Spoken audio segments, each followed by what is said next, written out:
Hey, how you doing? This is RJ. So today I'm going to go over a interview with Frank Miller that's been on my watch list for quite some time now. And I want to go over it because it gives a good snapshot of the problems with your quote unquote woke storytelling. I think this is a bit of a continuation of my old video of a woke product is always an inferior product. But I think Frank Miller does a good job, even though he probably supports wholeheartedly the quote unquote progressive agenda. He does a good job of actually breaking down what the weaknesses are of your woke storytelling and how that bleeds from comics into television and movies and other kinds of mediums. And while there are certainly things that I disagree with Frank Miller on, one of the things I do agree with him on is the fact that you should own your own stories and you should get your stuff out there into the world. And that's exactly what I'm doing with my graphic novels. My latest graphic novel, Crom the Destroyer, is a return to form for low fantasy. It's a story that revolves around death and honor. I take the old Celtic myths that Robert E. Howard was using to develop his characters of Kull and Conan and in part Solomon Kane and recreate a similar character. You're looking at some of the beautiful art from Crom the Destroyer in the background, and if fantasy is not for you, I have two other superhero graphic novels, Thomas Valiant and the Valiant Heroes. You can order any of those through the links in the description and on the pinned comment. Just click on those links. It will take you over to the Indiegogo page. Crom the Destroyer, by the way, has 11 pages that you can read of the book because it is a 66-page graphic novel. Thomas Valiant and the Valiant Heroes are each about 80 pages. So if any of that looks or sounds appealing to you at all, click on that link in the description or on the pinned comment and go on over and order yourself a copy of my graphic novels today. So this video, which is an interview with Frank Miller, was done in 2017 and was at the School of Visual Arts in New York. I'll put a link for it in the description because it's on YouTube, but it's 2 hours long, so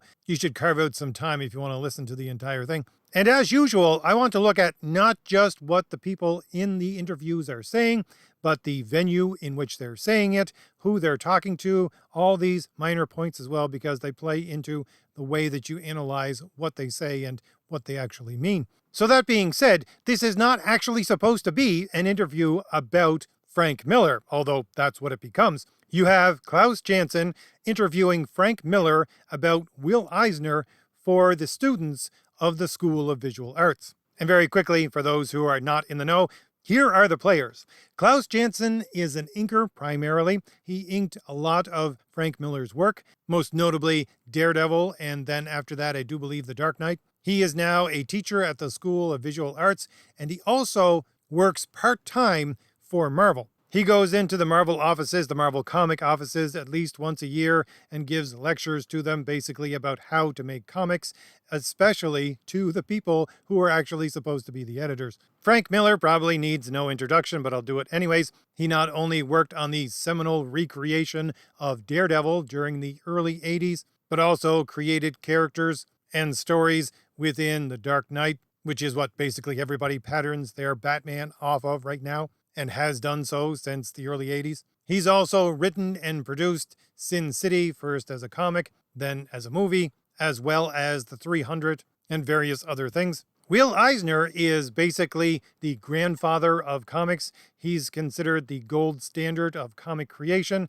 The greatest, most prestigious award in comics is the Eisner Awards, although lately, and for the last at least 10 to 15 years, they've been turned into nothing more than a politically correct award. But his work not only in comics, creating most notably The Spirit, but also in his publications about how to make comics, as I said, are the gold standard that everybody goes back to, or supposedly goes back to. And lastly, the School of Visual Arts is one of the main sources where you're going to get people who want to work in comics, and as we'll see, also within television and movies. And this is a really good snapshot of the different ages of comics and how it bleeds into, again, television and movies.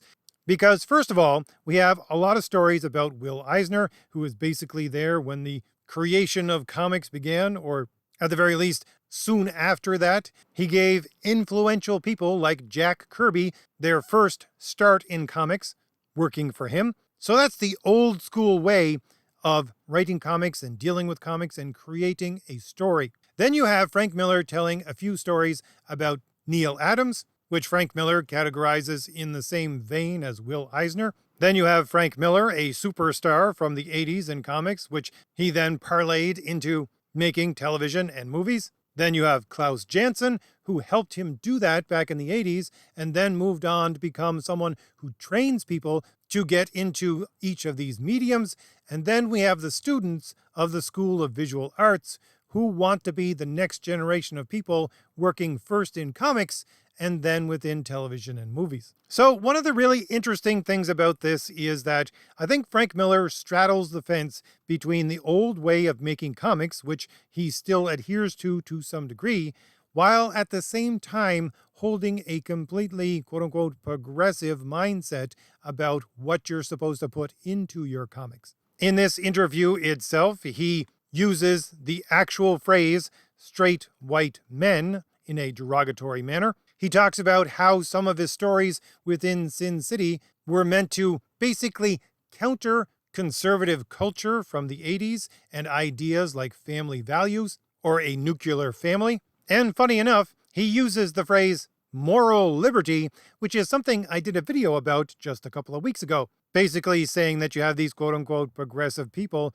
who try to extend their moral liberty to such an extent that they actually destroy the natural liberty of human beings. Basically, Frank Miller is saying you had all these televangelists in the 80s and they were moral nags telling people that they couldn't do certain moral things. And again, he doesn't realize that, first of all, he wouldn't understand the concept of moral liberty unless Christianity actually taught it to him, nor does he come across the actual conclusion, which is the fact that, yes, you have moral liberty, but when you combine that with a human nature which is limited, you don't have moral liberty to do whatever you want and have it turn out well. Some things are going to turn out poorly for you. And when they turn out poorly for you, they're going to affect your natural liberty, which is part of just being a human being. And therefore, the people with these quote unquote progressive mindset of unlimited moral liberty are basically destroying the natural liberty of everybody that they try to control, and therefore become even worse moral nags than anything you would get within the televangelist scene in the 1980s. But anyway, let's start with some of what he has to say about Will Eisner and some of what I know from Will Eisner's writing itself. So Will Eisner had a mindset that comics themselves were a medium that should be separated from something like movies. He was dead set against the idea of mixing the two. He saw comics as being akin to either a stage play or written prose. Now, from what I understand of Will Eisner's work, the basic argument would be this. Within a movie, they're presenting you a cohesive and complete picture and story at the same time, so there's very little for your imagination to actually fill in the blanks. Whereas within comics and the stage and written prose, your mind has to fill in a whole bunch of blanks. Within written prose, you just have a description of the necessary part of the story, and then your mind fills in all of the background, everything like that. The same thing occurs within a stage play. You usually have very sparse props, and you concentrate on the actors themselves, and your mind fills in all of the blank spaces in the back.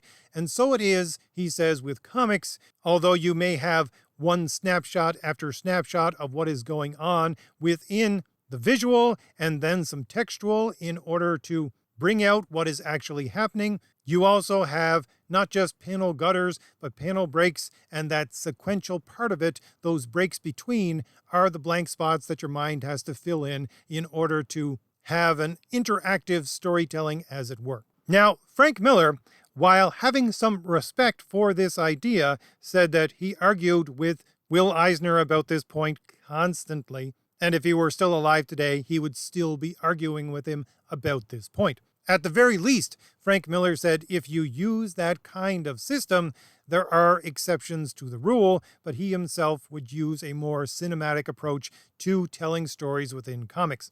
Miller also says that this idea that this is how you make comics according to the Will Eisner way was something that he saw continuing from Will Eisner's time, which was basically the 40s, right up until Neil Adams, which he sees as the bookend to that kind of storytelling within comics. Neil Adams being the person who brought Frank Miller into comics to begin with. And here's where we begin to have a very interesting dynamic, because there are two presenters who are teachers at the School of Visual Arts before all of this interview begins, and they're introducing Klaus Janson and Frank Miller. And the thing is, what do they do when they introduce Frank Miller? Well, the number one thing that they do, I'll talk about number two later, but the number one thing that they do is to say that Frank Miller, as someone who began within comics and then moved from there into writing treatments and then into production of movies, etc., he is the pattern by which the people attending the School of Visual Arts should emulate and want to become.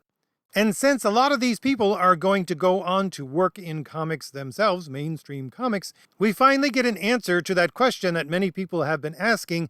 Why do these people who are writing comics simply write something that looks like a Netflix pitch? Why are they trying to use comics not simply to write comics, but as a stepping stone to get into writing television and movies and become famous through that way? Well, it's because this is what they're teaching them at the School of Visual Arts. That Frank Miller is the pattern. You need to do what Frank Miller did, break norms, and that will lead you into this superstardom that you can translate into getting into television and movies. So part of the reason why every comic now reads like it's supposed to be a storyboard for a television or movie is because these people don't really care about comics, or at the very least don't care about comics in themselves, as I might always be here. They only care about it in so much as they think it can carry them on to bigger things like television and movies. And this is always a lose-lose for comics. Why?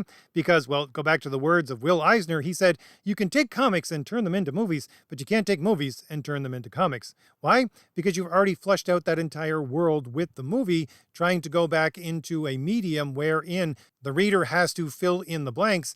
It's just not going to work. They're going to be lazy and think that the whole thing should be provided for them. And this is why I would say, even back in the 80s, when I bought stuff that were translations of a movie into a comic, things like Conan the Barbarian or Conan the Destroyer or the various Star Trek comics, they really didn't land well. So I would agree with Will Eisner on that.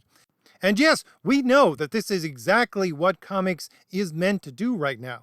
About a year and a half ago, maybe 2 years ago, you had Kelly Sue DeConnick making a basic plea after realizing that comics were in the dumps. She was making a plea to the other forms and mediums of television and movies saying, listen, use us for your testing ground of ideas so that we can basically become the first draft of your television or your movies. And oh, by the way, you should pay us for that. I honestly think she was a little bit hurt because they didn't use her as much as she had hoped in translating her character of the modern audience version of Captain Marvel into the big screen. But anyway, and I'll also have to point out that Klaus Janson comes back to this point. He says to the students, yes, Frank Miller should be your pattern of what you should strive for. However, the very funny thing is that about half an hour into the interview, Frank Miller himself actually downplays that idea and says, this is not what you should be doing. He quite specifically says, you should be having fun making comics. That's what it's about. Don't think about the next thing that I'm going to do, the next thing that I'm going to translate this into. No, concentrate on making comics. And here's really where we begin to see not only Frank Miller straddling the fence between the old style, the disciplined style of making comics, and his quote-unquote progressive mindset in what you're supposed to put into the story, but also the answer to the question of why quote-unquote progressive comics are so completely awful. And I would say the stories that branch off of them as well, whether they be in video games or tabletop games or television or movies or whatever. Because the secondary thing that those presenters at the first give Frank Miller credit for is always pushing the envelope, always going beyond what society is ready for, always subverting the norm. And, as Frank Miller talks about, to some extent, deconstructing characters. Now, it's not in this interview, but I know that Frank Miller did other interviews where he talks about the fact that his presentation of The Dark Knight, which quite definitely is a knock against conservative ideas. You have Superman being the basic villain of the plot, and he is an extension and arm of Ronald Reagan, who is a conservative president, so you have that. But nonetheless, Frank Miller has expressed the fact that everybody is using his pattern of Batman and his deconstruction of Batman and deconstruction of a hero itself as the pattern for comics, because that's not what he intended with the darn thing. And he talks about his deconstruction, although he doesn't name it as that in this interview, but he talks about it not only for Batman, but also what preceded it, which was his work on Daredevil as well, because he sort of deconstructed Daredevil, destroying everything that he had in the past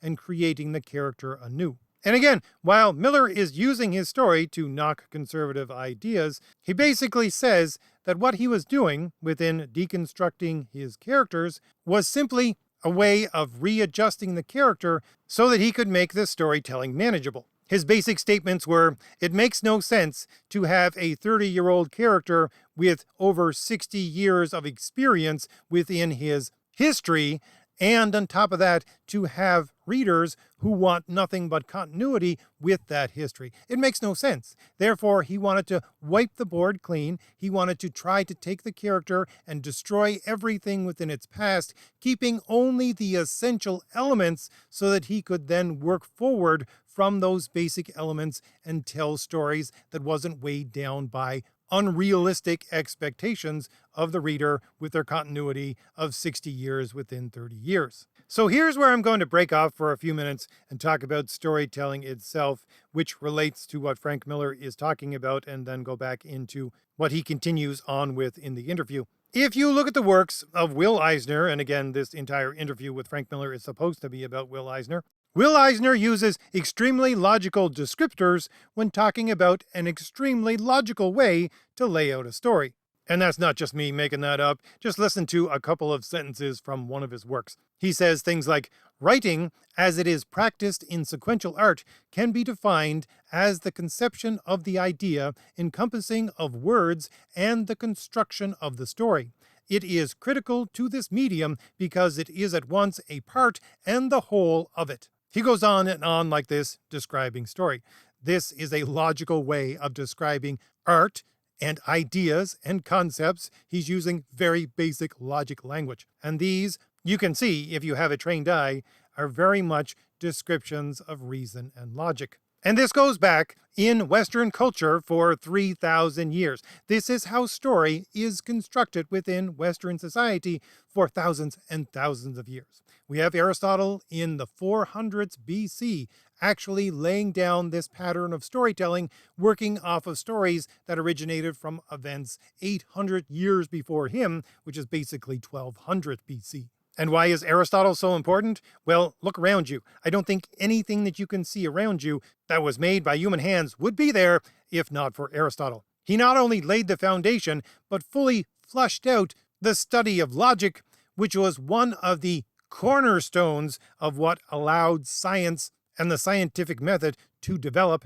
And that's the only reason you can flick on a switch and turn a light on, or get in your car and drive down the street, or listen to me on your computer or your cell phone. And he extends that movement of logic right into storytelling, saying that storytelling is a rhetorical argument and a reflection of reality. And the thing about logic is it's made up of two different things, form and matter. And in order for you to have a rational and logical argument, you must have both correct form and true matter. Matter is basically the subject that you are discussing. Form is how you are discussing it and how the language itself must conform to exacting patterns in order for it to be correct, in order for you to have a correct discussion of the matter itself, and involves things like having standard definitions for things that don't change. You have to have simple apprehension. You have to avoid logical inconsistencies, logical fallacies. All of these things relate to form. And again, if you have true matter, but an incorrect form, it doesn't matter. Literally, it doesn't matter, because that incorrect form is going to destroy your argument and make it irrational and illogical. And while within things like science fiction and fantasy, you're going into the realms of the suppositional, the what-ifs, the contingent propositions, to put it in a logical fashion, of reality, it's still supposed to be a true reflection of reality. So, quite simply, if a story is supposed to be a rhetorical argument, which is a reflection of reality, the way that that story actually works is having that rhetorical argument work in a reasonable and logical way. And if you don't have true matter and correct form, it's not working in the way that it's supposed to be. Therefore, you have a bad story. And to move back to Will Eisner, if you look at a lot of the writings of Will Eisner, what you can see that he is doing is he's concentrating on the form of the story. He's trying to ensure that people who make comics have a correct form as the basis of the matter that they're going to present within the rhetorical argument of the story. And if you look at the work of Frank Miller and what Frank Miller says within this interview itself, he does take that exacting standard from Will Eisner and others like him and uses that exact thing. He wants to have correct form. And I'll give 3 examples from this interview to show that that is what he is doing. Number 1, while he disagrees with Will Eisner and did straight to his face many a times, he says, with the idea that comics and movies are separate things, and Will Eisner basically is going back to the form of the thing, saying that the forms of this argumentation within comics is not the same as the form of the argumentation within movies. While Frank Miller disagrees with him, he does understand his position. He does use that position. He simply thinks that there are exceptions to that rule. Although he does believe that if you take those exceptions to the rule and then use them over and over again, you can blur the lines between what you have within comics and movies. Number 2, Frank Miller does not see comics as being a free-for-all so that you can do whatever you want and disregard all of those old ways of making comics, which is basically what modern comics do right now. One of the most telling things Miller says within this interview about halfway through, he says to the audience, "Your work is best done by a practiced, disciplined hand, and routine is your best friend." So he's basically saying to a room full of people who think that any kind of normality is oppressive in some way, that the basic thing that you gotta do is buckle down and do it right. Do it consistently, be disciplined. Again, to me, this is hearkening straight back to that Eisner way of looking at the form of a story. And thirdly, Miller relates a story himself about how he got into comics through Neal Adams. He says when he was a teenager, his parents were coming from Vermont, where he lived, into New York City, and he basically took the phone book, looked up Neal Adams in the phone book, called his house and said, "Can I come and see you? I want you to look at my art." And Neal Adams, having an open door policy, said, "Yeah, come on now, I'll look at it now." And when he sat in front of Neal Adams and showed him his work, Neal Adams looked at Frank Miller's work and said to him, "Kid, where are you from?" And Miller said, "I'm from Vermont." And Neal Adams looked at him and said, "Go back to Vermont and learn how to pump gas." Miller says he was almost in tears, but he screwed up his courage and asked Neal Adams if he could come back next week. Neal Adams said, "Sure, come back next week." So Frank Miller went back and he tried to correct all the things that Adams told him were wrong. And he came back and Miller said, "It's still no good." And then after the second or third time trying to do that, Adams took some tracing paper and basically traced over all of Miller's drawings and said, "This is your problem here, here, and here." Miller took those pages as if they were the Rosetta Stone, and he learned from them how to make his drawings better.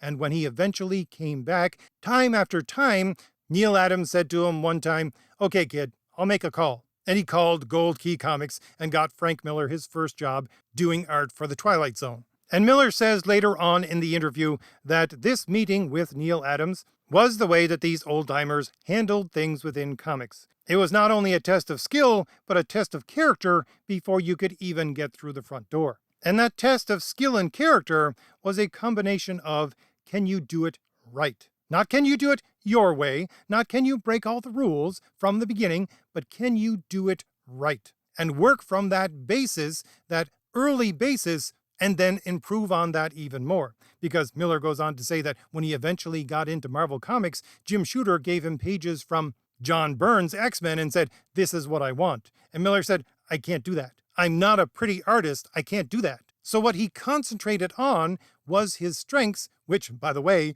he says is large geometrical shapes, which is basically what I said breaking down Miller's current work in a video about 2 months ago, and I was just guessing at that time, so I guess that was a pretty good guess. So it's basically know the rules before you can even try to break the rules. Work on your strengths, the things that connect to the actual rules and the way to do things before you begin to push any boundaries. But these people who are becoming the new workers within the comic system, they think in a way where you break the standards from the very beginning. These students who he's talking to at the School of Visual Arts, basically in 2017, so the people now working in comics, and I'm sure the generation before them, were all looking at Frank Miller as the pattern and looking at the matter of his stories, which he is trying to use in some ways to subvert a conservative idea, even though, as I said, his deconstruction of a character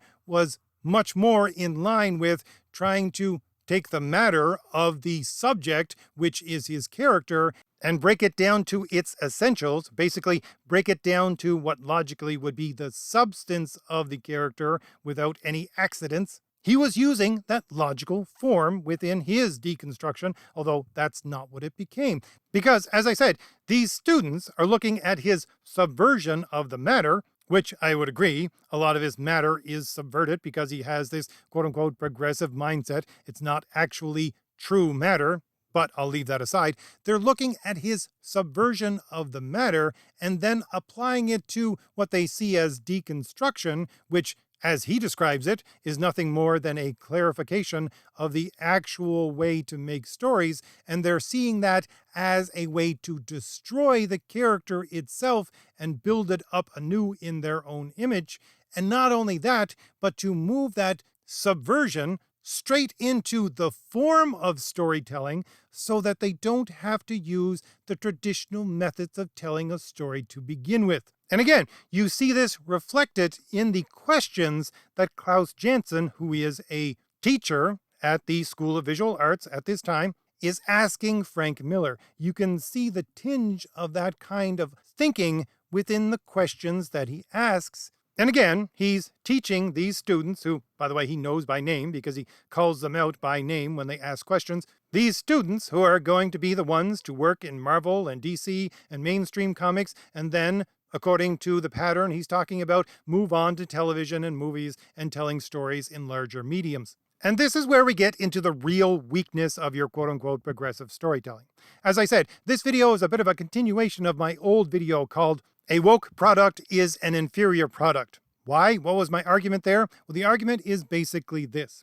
If you have a story, you only have a limited amount of resources in order to tell that story. Only so many pages that you can use, so many words that you can put on a page, so many minutes of the audience's time that you can take up. If you're using traditional storytelling and it's a reflection of reality, you're using the basis of reality for your rhetorical argument. A rhetorical argument is basically a syllogistic argument where you assume that your audience understands the basic premises that you're using in order to build your argument upon and then tell your story.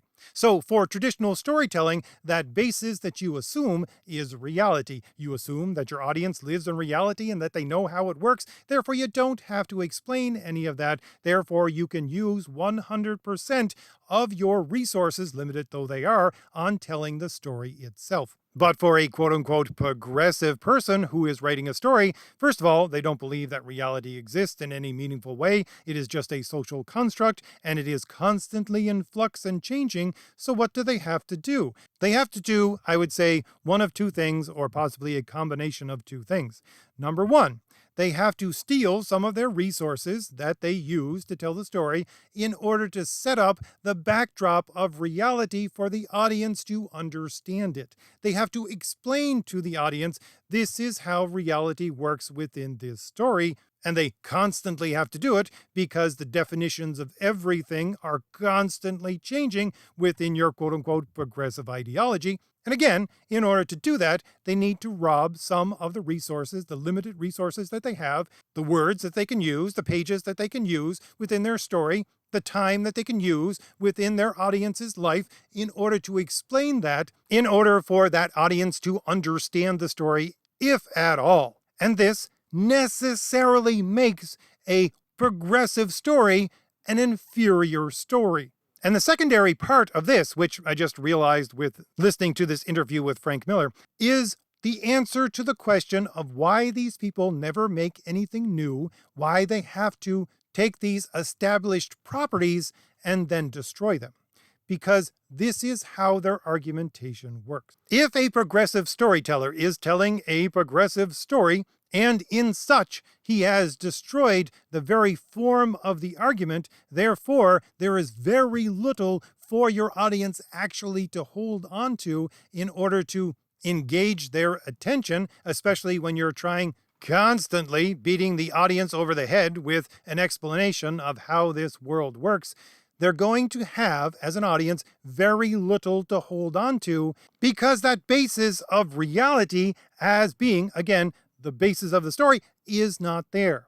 So how do they substitute this to keep the attention of the audience? Well, they do it by taking an established property that the people already know and understand, and so they use that as their substitute reality to basically placate the audience into thinking that it's a story, give them that illusion of a reflection of reality when it's not really a reflection of reality, it's just nostalgia. They're using that as a substitute for a reflection of reality so that they can then lay out their primary argument that A, this is how progressivism works, B, it's the right way to do things, and C, all of that's being confirmed by the actions of your characters and the story. So basically, yes, they do understand how traditional storytelling works, that it is supposed to be a reflection of reality, but they can't give that to people, so they substitute in place of it nostalgia in some established world that they already know,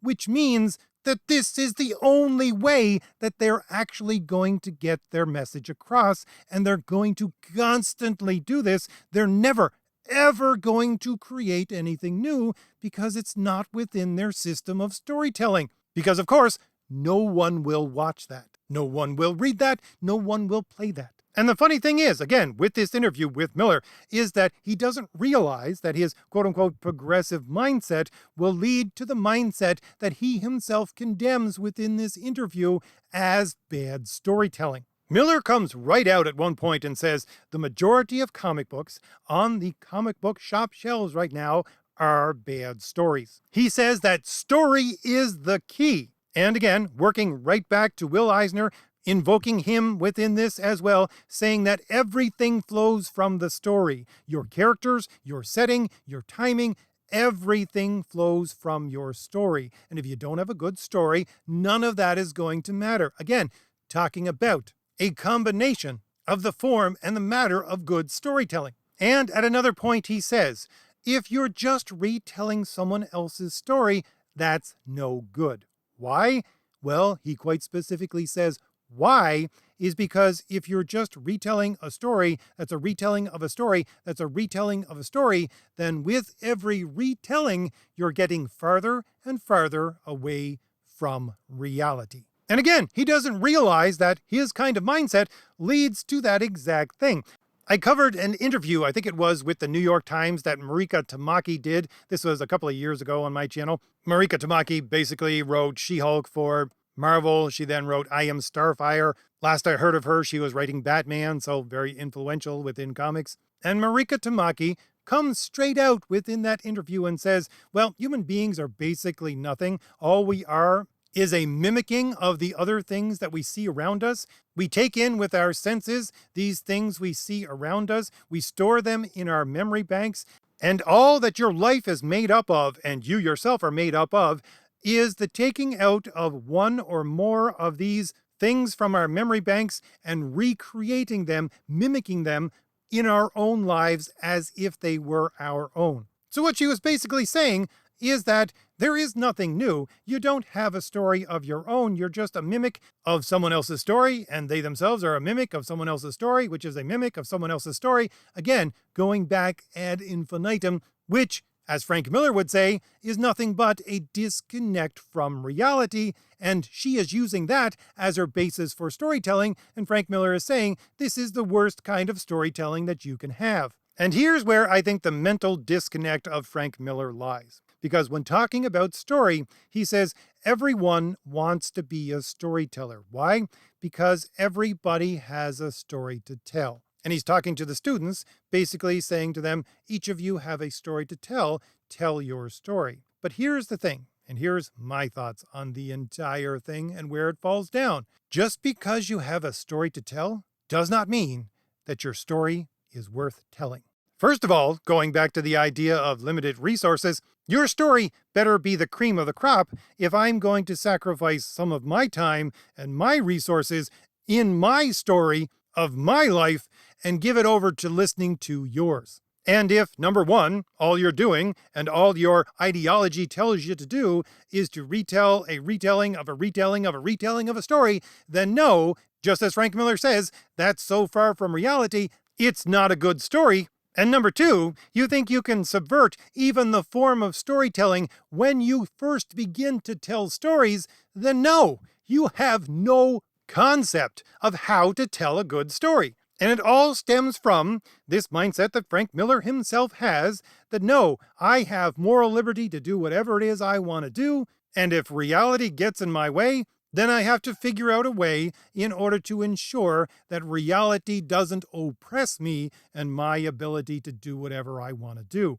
This leads to the idea of the nanny state protecting you from that harsh old mean reality, developed essentially from a overprotective mother syndrome, where your mother doesn't want you to have to deal with mean old reality, therefore she wraps you in bubble pop because she doesn't want you to have to deal with the harshness of reality. This bleeds into what we saw within the late 80s and 90s of the destruction of merit and this idea that everybody gets a trophy, everybody's a winner, everybody's story is worth telling. When in reality, what these people really need is someone like Neil Adams to come along in their lives and tell them, you're not special, your story is not worth listening to, and if you can't do any better than this, then go back to where you came from and learn how to pump gas.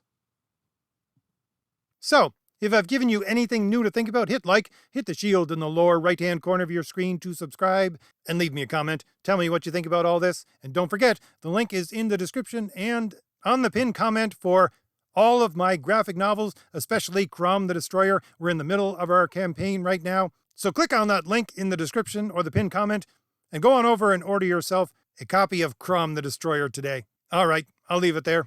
I'll see you later. Bye.